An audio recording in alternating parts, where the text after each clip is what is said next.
Hey everyone, this is Susu from the Sweetness of Health channel, and today I'm going to be answering some questions about health concerns that some of my viewers have. But first and foremost, I want to actually make sure that I am mentioning a disclaimer. I'm not a doctor, I'm not a physician. I am someone who has been in the industry of health and wellness for about 30 years. So I've been doing herbs, I've been doing aromatherapy, I've been doing body work, I've been doing all kinds of variety of different types of holistic healing methods, and living that lifestyle where it's a healthier lifestyle. And so I have a following that people are very concerned about their own health and well-being, and so they sent me some questions which I have listed here, and I'm going to be actually answering them for you. So the first question, let's just dive right into it. First question, it's a two-part question, is why would anyone take a sea moss supplement? So I heard that there was this crazy TikTok video going around with people stuffing seaweed, the sea moss, in their mouths and making all of these incredible claims. And so okay, if you want to go with that, okay, no problem. But there's a lot of things that I think, a few things that people should know about these videos that go viral, and it seems to be like a trend. First and foremost, do your research and find out your homework first. The seaweed that we're talking about is the sea moss. It is a red seaweed. Excuse me. It's a red seaweed, and it comes from the North Atlantic coast. And it is used mostly for its binding and thickening ability. So it's used in a lot of processed foods. So it is used in creamers, yogurt, hemp milk, coconut milk, almond milk, canned soups, and frozen pizzas, and a lot more. You'll see that word carrageenan. That's the name that they put on it. Instead of saying sea moss, their technical name is carrageenan. And so that's one of the things that they have listed on the jars. So seaweed is great. In its natural pure form, it's fine. However, there's something that they're not telling you on TikTok. So let's go over that first, and then I'll go over what the good parts of it is. And this is what they're not telling you, is that when you have these seaweeds, whether it's the brown seaweed, there's a green seaweed, and there is a red seaweed. That's what the sea moss is, right? The specific one. And they're grown in waters, and seaweed has iodine in it, a natural iodine. And so when you have that and it's growing in water, you have to make sure that the company is sourcing it from a very pure water site, meaning it's not a toxic wasteland within that body of water. Because if seaweed is there and you have these unscrupulous companies that are actually harvesting it, what's going to happen is that seaweed actually absorbs all of those toxic materials as well. So if it's mercury, if it's lead, if it's whatever toxic material, the seaweed is going to actually absorb it. And then once those companies go in there and they harvest it, they're processing it, they're drying it, and then they're packaging it, and you're eating it. So you want to make sure, do your due diligence, make sure that the seaweed that you actually purchase is good. That's the first thing. Now the second thing is, when you do seaweed, you want to make sure that you're not overdoing it, because too much seaweed could actually be bad for your thyroid. Too little could be bad for your thyroid. So, you want to go to the doctor. You want to say, hey, can you make sure my levels are good? And then you want to make sure that you're sourcing it or you're purchasing it from a really good source. So let me tell you now, moving forward, what the good parts of having seaweed are. It is great for antioxidant effects, so not aging. Slowing down the aging process, those free radicals that go around your body and they destroy the different molecules, and that actually puts you in a state where you are aging faster. It's great as an antibacterial and anti-inflammatory, a tumor inhibition, hypertension prevention. So those of you who have high blood pressure issues, this would be good for it as well. However, always check with your doctor, of course, hopefully a holistic doctor. High cholesterol prevention is also good. Blood sugar control, it's rich in proteins, peptides, amino acids, lipids, and of course pigments, because it has that beautiful color red. So be mindful, as I already told you, where it's getting harvested, so that you could, of course, make sure you're eating a very healthy and as pure in its state as possible seaweed. All right, so that's what I have to tell you about the seaweed. Make sure also that you're getting the adequate amounts. I already told you it's really good for your thyroid, but if you have too much, not good. If you have too little, also not good. You lose energy, you get fatigued. There's so many things. You can't sleep. There's a lot of effects, and we need to have that seaweed. We need to have that iodine, the natural iodine in our body so that our bodies can function really well. Okay, the second part of that question was, how long are my workouts? So it varies with my workouts, anywhere from, if I'm in a rush and I know I can't afford to have a full workout, I usually do 45 minutes. I never go more than an hour. But I do anywhere from 15, as little as 15 minutes of an intensive, to 45 minutes. I make sure that I have a warm-up, and I make sure that I have a cool down and I stretch. That's about what my workout is as far as the length. Second question is from TA from the Bronx, New York. And this is really a 4-part question. First one is, what is the best diet to use when already overweight? So let's call it a lifestyle habit rather than a diet. Because when most people hear the word diet, they think of restrictions for basically everything they eat. That's partially true. The only restrictions you're going to have really is that you're going to transition having processed food, most of your grab and go food, if you're eating out a lot, all of that food is going to be transitioned into having more food at home. If you can afford to do organic, do organic. If you can and have the time to prep one day a week so that you have some of these meals that are already maybe in the freezer. You cook a couple of meals, and you put them in the freezer. And then this way you have it put aside so that you can just pull it out and then warm it up, so you're not dealing with a long processed meal. That's the one thing I want to say in reference to eating better. And if you already have, some weight on your body. So you're shifting over from really, unhealthy habits, which is maybe eating out a lot, getting rid of those sweets, to also transitioning to making your food fresh and at home. So what you want to do is you want to have, when you're cooking, make sure you have enough herbs and spices, because your own food always tastes better. It really does. So if you experiment more, if you're home on the weekends, experiment with cooking, because that's the way you're going to learn some of these things and how you can take that food from being blah to making it taste delicious, okay? And the reason why I say that is an example is a processed burger can have lots of things in it that the body can't properly process, like GMOs, genetically modified organisms, and other fillers and preservatives, or the French fries that go along with it that are deep fried in some of the worst oils on the planet.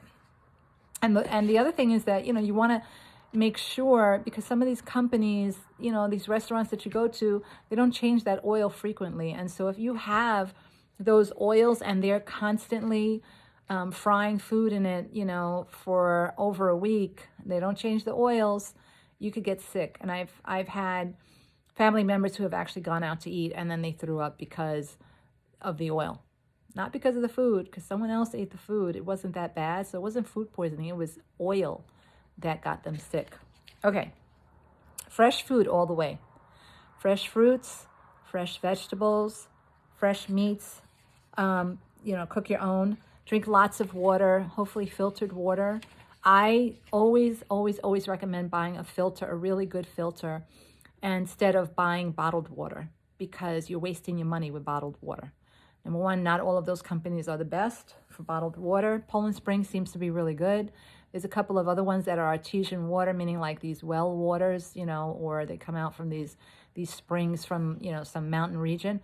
That's great, but they're expensive. So you might as well just invest, $100 or something like that, and then get your own on-the-counter water filtration system where you could just right out of the tap, and the water will taste good, and it's cleaned and it's disinfected pretty much, because it removes chlorine, it removes all of these chemicals. So that's the one thing. You want to flush your body out too when you're starting to work out, clean your diet up. So that's the other thing. So the most important part is stay away from processed foods. Please stay away from processed foods, okay?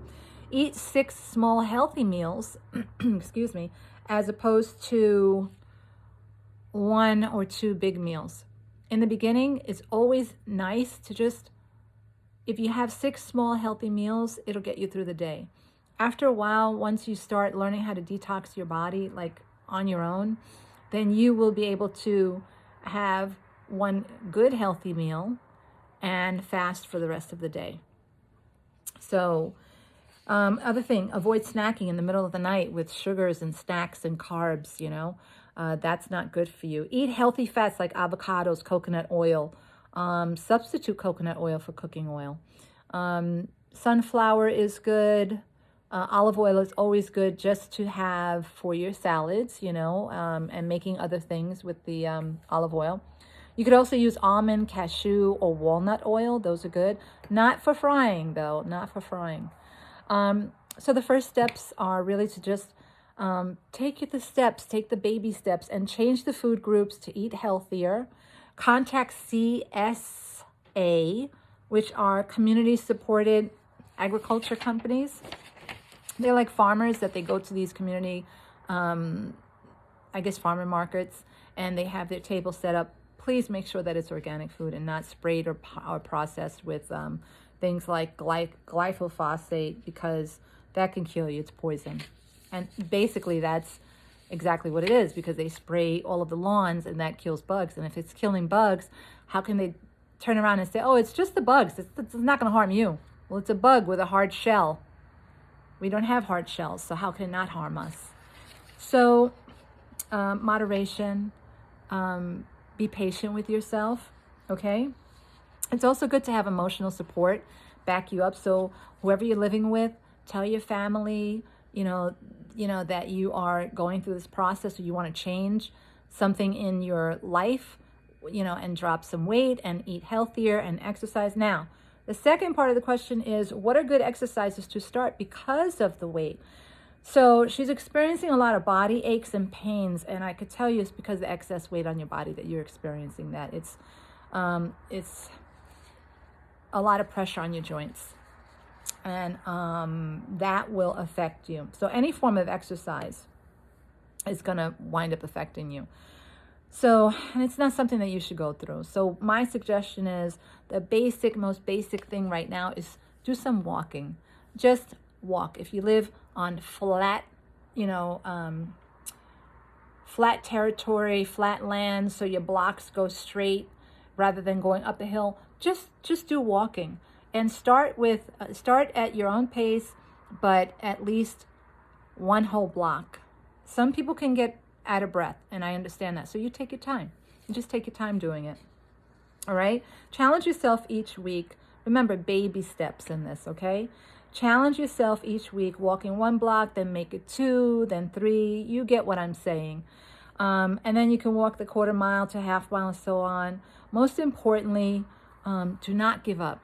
And the other thing is the same with the stairs. Now, that's a good one because that'll really help you tone the muscles a little bit. So if you walk up a flight of stairs, and again, because of the weight and because you're not exercising, I say take your time. I'm not telling you to run up and down the stairs. I'm not telling you to, sprint down the block. I'm saying take your time, go at your pace, but don't give up. And then at the same time, you're gonna want to incorporate diet with that as well, your healthy eating habits, okay? Third question is, what is a good regimen to prevent diabetes? All of the above that I just mentioned. So let me just mention something to you, because as soon as you start those changes that I mentioned, your risk of the top 5 diseases that affect Americans goes way down, right? So I'm going to name them for you: heart disease, lung disease, kidney, stroke, arthritis, Alzheimer's, cancer, diabetes, hypertension, and depression. Okay? All of that is directly affected because of diet. And I understand that. And the list is growing, by the way. And so we have to take our lives back. We have to take our health back by eating healthy and including exercise or more Otherwise, it's going to affect you in a negative way. So that's my suggestion for you on that front. Number 4, her 4-part question. What are some helpful hints to, some helpful tips to deal with menopause? I've covered this before when I was on Facebook during the lockdowns. Now, I want to mention something. I've heard others on YouTube making very vague and very medically or holistically sounded suggestions. I don't agree with them. So I'm going to give you a very sound advice, and here's my observation from the research on menopause. All right. It varies from woman to woman, and it varies from age and symptoms that affect them. That's number 1. And it can be hot flashes only at night to the point of drenching in sweat all day long. It can involve mood swings. It can involve lack of wanting intimacy or vaginal drying. It can involve the skin drying, the hair, the nails being affected. And all of that affects a woman personally anyway. So menopause kicks our asses. But if you wind up really learning about the things that you could do to prevent it and then working with it so that as you're aging, these symptoms are minimal at best, right? Then you will experience a much better, I guess we could say that middle age thing that we have going on after 45, 50. So I want to give you just a little bit of a description. So our precious ovaries are experiencing a shutting down of their life cycle. And remember, we have 2 ovaries, thank goodness. So I want you to stick with me on this. I'm going to explain this as simply as I can. So our ovaries are the reproductive organs or glands that are stored and they release eggs. The anterior pituitary gland controls the ovaries, and it's considered the master gland. And it's inside of our skull, and it's protected by a little bone, thank goodness. Because if you were to fall and that thing were to come out, it would be over. So it stops producing estrogen and progesterone, female progesterone. It controls your thyroid, your muscles, your heart, your bone health, your skin, and other regulating hormones within the body. The anterior pituitary gland is almost considered the master gland, okay? And it's the green light for the anterior pituitary gland. Mostly everything. So the posterior pituitary gland controls our breast issues and the kidneys. So eventually one ovary starts to shut down and you start feeling the side effects like the hot flashes, the irritability, the fatigue, the lack of sleep. You lose focus, you get foggy brain, lack of interest in sex or intimacy. And there are certain things that can trigger hot flashes like hot weather, heat, stroke, smoking, caffeine, alcohol, spicy foods, and stress. So we want to avoid those things as much as possible. But the first thing, ladies, is get a checkup from your doctor, a good doctor. Not a doctor that's going to tell you, that you have to live with it. If a doctor says that, walk out the office. You have to have a doctor who's involved with your health, someone who really cares that what you're going through are some real physical changes and you want help and you want guidance, okay? So I can give you some advice, all right? Again, if your doctor says that this is part of life, you got to deal with it, or they want to put you on some kind of hormones that might be shots or pills or implants, walk away. Walk away.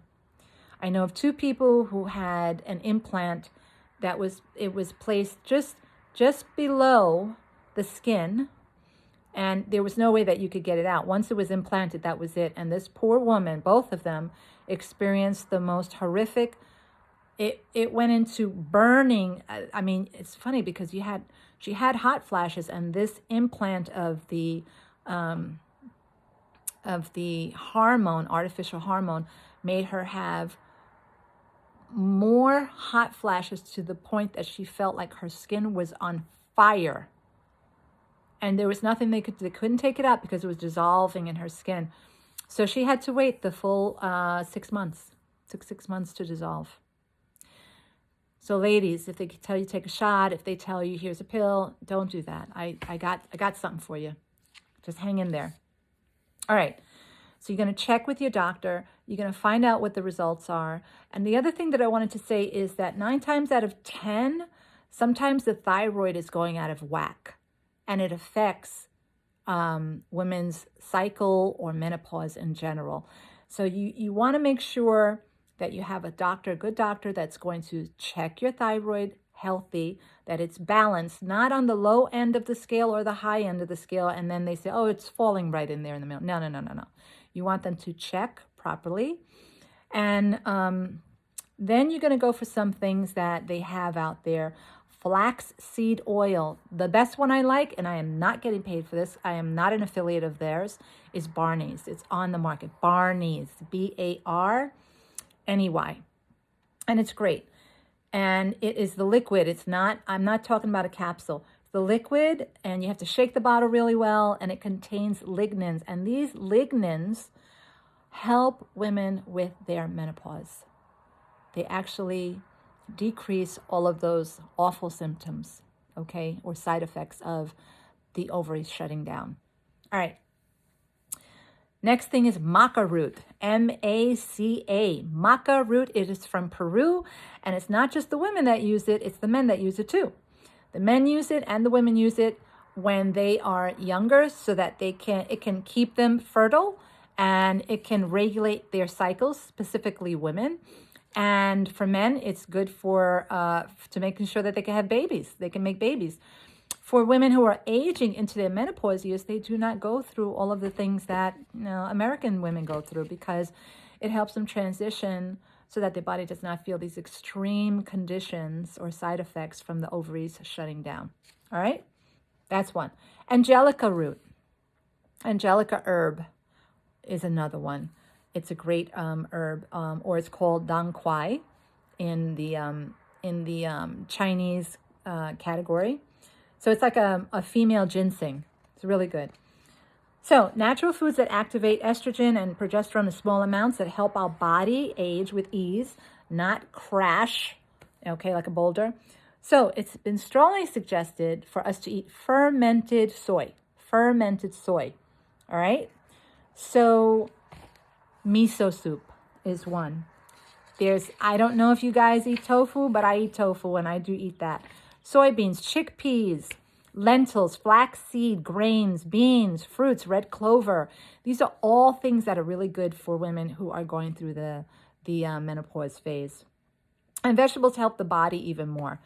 So always look for organic. Please always look for organic. Eat real butter, not margarine. Not the fake butters, but real butter, because it's a healthy fat. It actually helps with the hormones in our body and menopause. All right. That's what I have for that question, which was number 4. This is number 5 from DZ in Poughkeepsie, New York. Is there a test to let a person know what nutrients that they are lacking? Yes, there is. There absolutely is. You would have to ask your doctor to do a full blood panel, and you would ask them for a full metabolic blood panel, and that pretty much covers everything. Most of the doctors will not do this. It's so funny, because only when you're in the hospital dying and they're like confused because they don't know, because there's no obvious answer, then that's when they do a full blood panel, metabolic blood panel, to see what the heck is going on with this person that we don't have an answer, because on the outside they look okay, but on the inside we don't know. That's when they do it, and it's going to cost you. Most insurance companies, you have to have a really good insurance company to cover it. Most of them won't. So, keeping your fingers crossed, see if the doctors will let you cover it with your insurance. But yes, that's from DZ in Poughkeepsie. Okay, from DC in Florida, I've been on Rosuvastatin for cholesterol and Synthroid for my thyroid for 10 years. What are the long-term effects? And what are some alternatives I can use or supplements to help my body? So I have an answer for you, DC. Great question. And I respect doctors who ask questions about lifestyle regarding meals, work, family-related issues, stress, exercise habits. Any doctor who doesn't ask any of these, that's 3 basic questions. Any doctor who doesn't ask these questions, walk out. Get another doctor. You know, they're not the end all to be all. You always could get another doctor. Well, let me tell you what a study that was done by the drug industry found out for these statins. These are statins when it comes to cholesterol.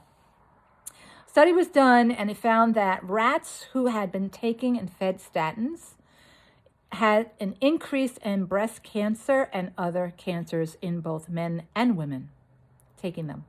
That's from medical journals. That is not hearsay.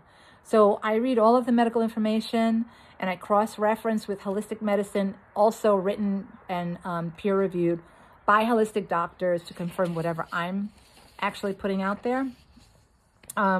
This information was in a book written about maitake mushrooms and their positive effects on people who have cholesterol.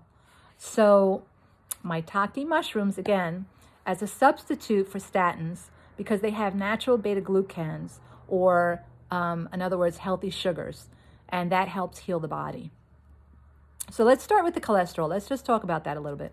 Let's start with the cholesterol, or something like diabetes. Diabetes is not a genetic disease or cholesterol unless a person's born diabetic. And there are some people that are born diabetic. That's definitely a truth.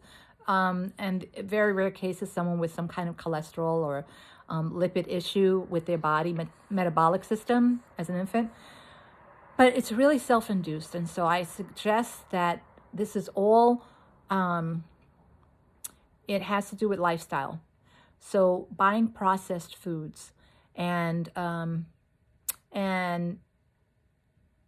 taking over-the-counter medications that you really don't need. Excuse me. So, frozen foods that are processed foods out there. Be mindful of what you're taking. I'm very careful with a lot of stuff, guys, and it may sound like I'm paranoid, but like I wouldn't use the mouthwash that they have on the market. I did research on that, and the mouthwash, guess what? It causes cancer of the mouth. You don't want to take that stuff. Read the bottle. If the bottle has, words that are 3 to 4 syllables long and you can't pronounce it, and then when you do look it up in the computer, it'll tell you all of these things. Look at the back of toothpaste. On the back of toothpaste, it'll say, if ingested, call poison control for children. Is that something you want to use in your mouth? And there's natural toothpaste out there. You don't have to buy the most expensive one, but start being more observant of these things and change the products that you're using, because these products are also getting us sick. Okay, so the thyroid issue now. The thyroid issue, okay, I'm sorry, I have to go back. With cholesterol, the best thing that you could do is slowly wean yourself off of any of the meds while taking borage oil. And borage oil will reduce that and cut your cholesterol completely out and make your numbers normal again. And I know that from experience. And then exercise is super important along with that. So that's the answer to your question about the statins. The thyroid issue, that's a little bit more sensitive because you've been on it for 10 years. You've been taking this for 10 years. So the funny thing is that it's more and more prevalent in women in 45 to 50 years old. And I believe it's a drop in the hormones or the pituitary gland slowly losing the signal to it. So I also highly suggest not overindulging in wine, in hard liquor. You can have a glass or two on the weekend and that's it. You cannot overindulge. Taking seaweeds like the brown, the red, or the green are a good alternative to iodine safely. Don't overdo it. Again, safely. Do not overdo it. All right? And this is where the doctor comes in to give you exact numbers on where your thyroid levels are. Okay? You want to eat nutrient-dense foods to increase your energy. Meats more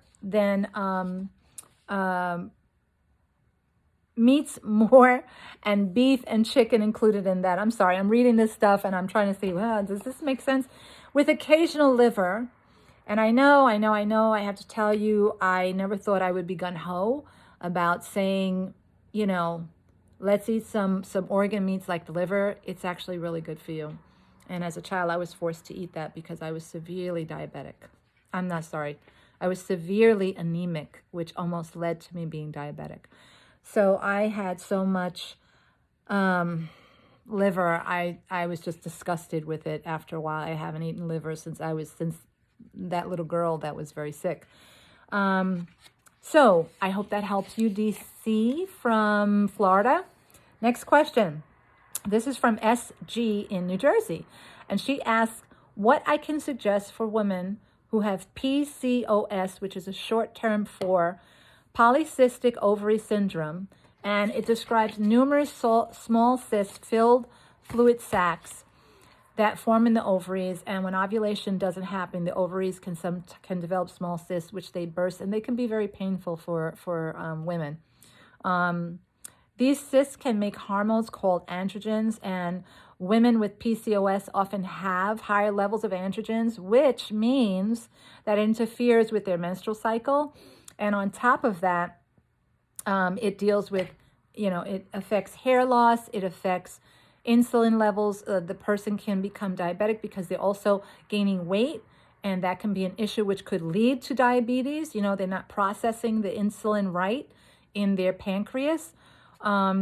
So they could develop also issues with their heart and blood vessels. And this is something, or uterine cancer, we want to avoid, right?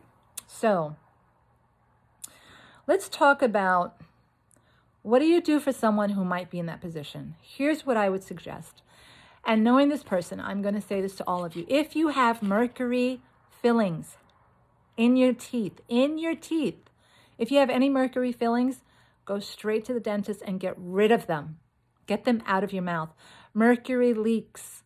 I don't care if you had the filling in your mouth and it's been there for 10 years or more. Get it out of your mouth. It will continue to leak, and it's going to leak into your blood system.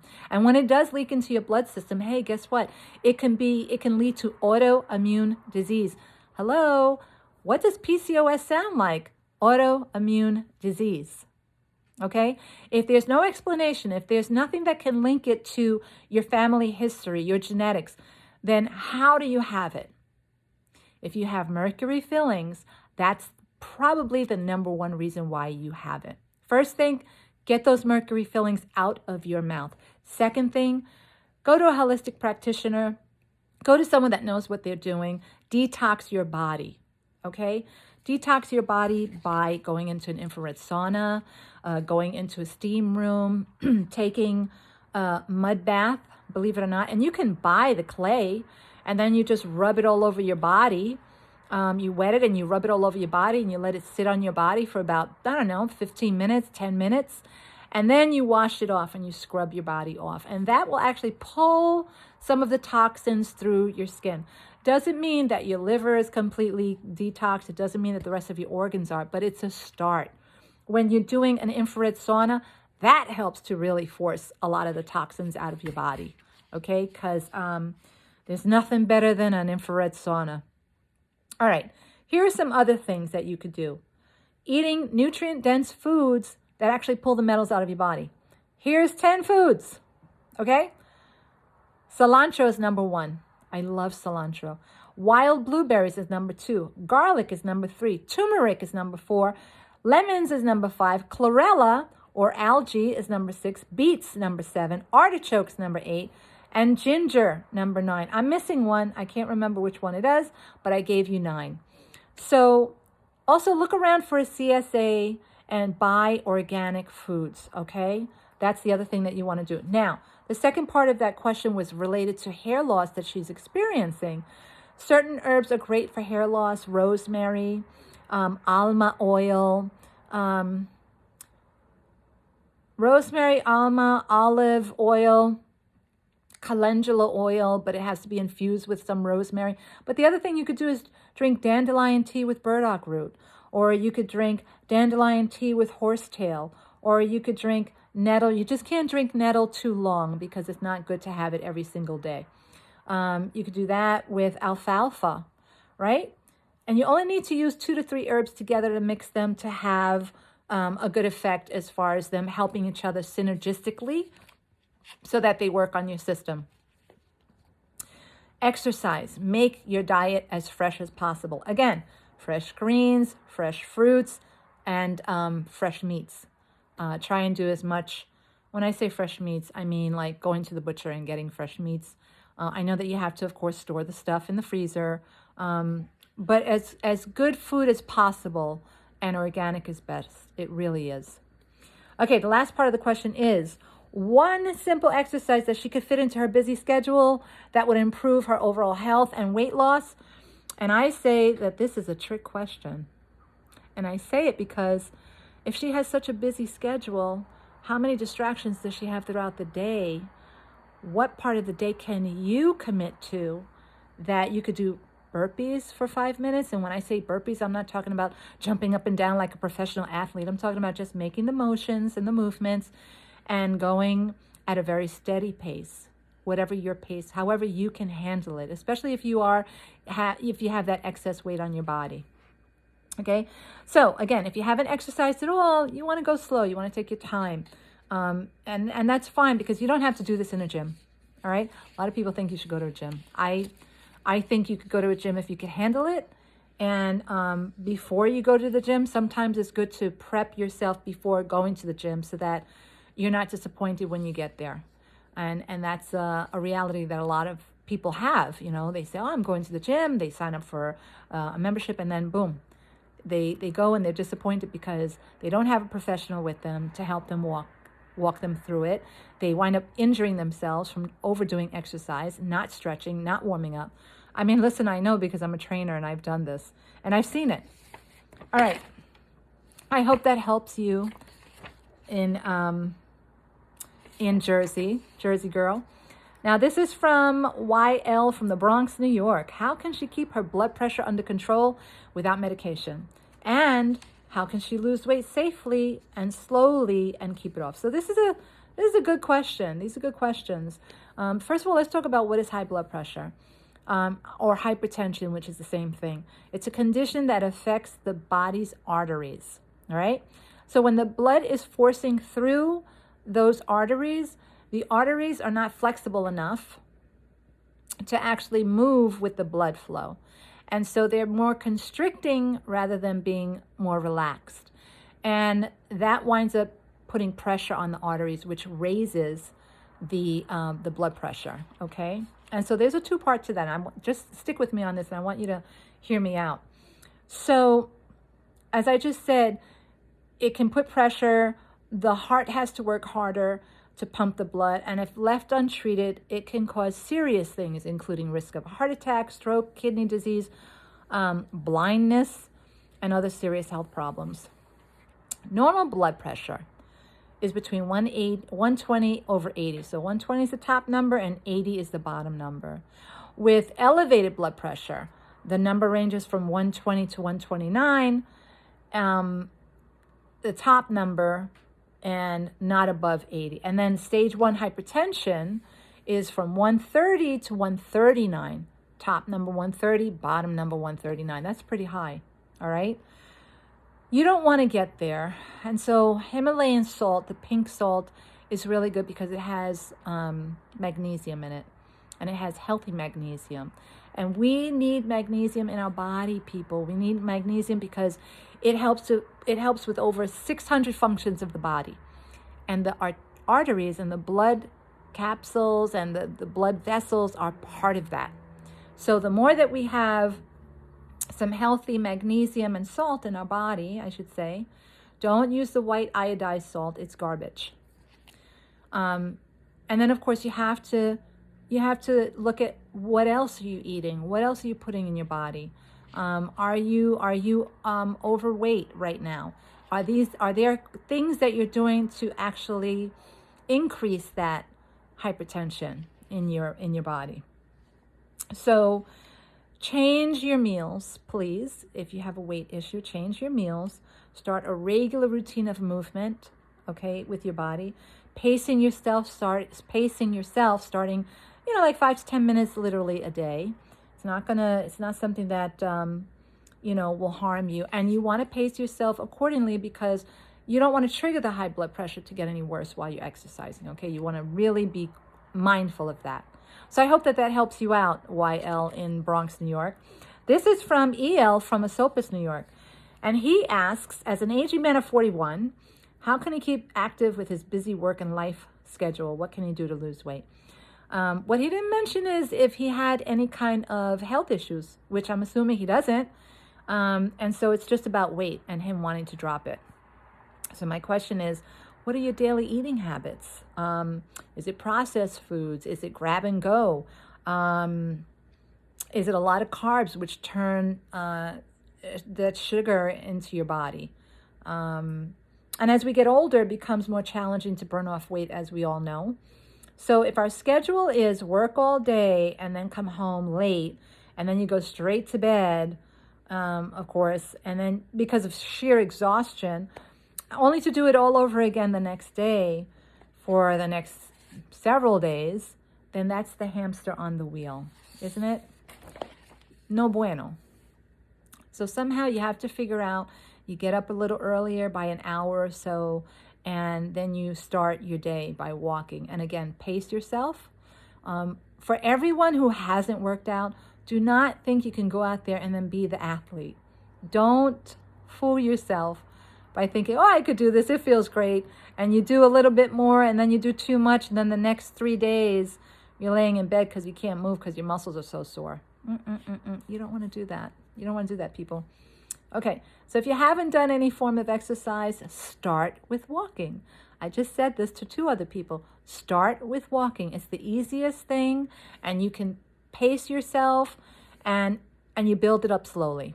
The other thing is, if you have family that you're living together with, whether it's your husband, your wife, whether it's your kids, whether you're sharing a space together with a roommate, see if you guys could get some emotional support and back each other up when it comes to starting a lifestyle change with food and exercise, because that's really the way to go. Everyone needs to have some sort of support, some emotional support, and you could probably get some people together and then work out at the same time, taking those long walks, or and building it up to doing a much better workout routine, right? Last question. I hope that helps you. All right, last question from EL in Long Island, New York. Boy, all of these E's, huh? And this one is a trifecta question. So she orders fresh green juices and smoothies as a healthy snack during the day, and she wants to know, what juice or smoothie blend would I recommend as a low-sugar midday pick-me-up? This is a fun question because the variety of mixing and blending juices or smoothies is endless. I mean, endless. So what I thought of for stamina throughout the day, she can try avocado, spinach, papaya, goji berries, turmeric, chlorella powder to help reduce inflammation. And then she could put a plant milk of her choice in there, maybe add a little teaspoon of honey. I mean, that's an easy one, but I thank you for the question. And then the second part of that question is, she's preparing for her wedding this summer. What would I recommend to give skin a healthy glow? First thing I would do, detox the body, and then start juicing greens and with a mixture of fruits. That's what I would do. And this is a twofold. One, it's going to cleanse your insides out really well. And then 2, it's going to make your skin glow. I promise you. All right. And she's using only the juices for, if she wanted to, she could only use the juices for nutrition, breakfast, and lunch and dinner. And then drink lots of water in between. And she will have an incredible amount of energy, I promise you. She will shed the weight, and she'll be cleansing her body internally, and that will help reveal a glow that's radiant. Okay, your eyes are brighter, your hair is shinier, your skin and nails are thicker and healthier, and your entire body organ system is reset. So I hope that helps you. Last part of that question is, she likes to go for walks and jog, and so she gets sore legs and her feet hurt. So what's a good after-workout smoothie blend for muscle recovery? So let me tell you this. I would use lemon, ginger, turmeric, kale, or red leaf lettuce, or red cabbage and a green apple, and also with some carrots in there. And I would add powdered mushrooms like maitake or reishi, okay? And most importantly, I would get a massage, girl. I get a massage every week or once every other week. Because that's not going to help you with your sore feet. You know, you need to have that. A lot of people think, oh, it's a luxury. It's not a luxury anymore. It's a necessity. Get yourself a massage. And if you can, go jump into an infrared sauna because it will help detox your body. It will help with the muscle aches and pains.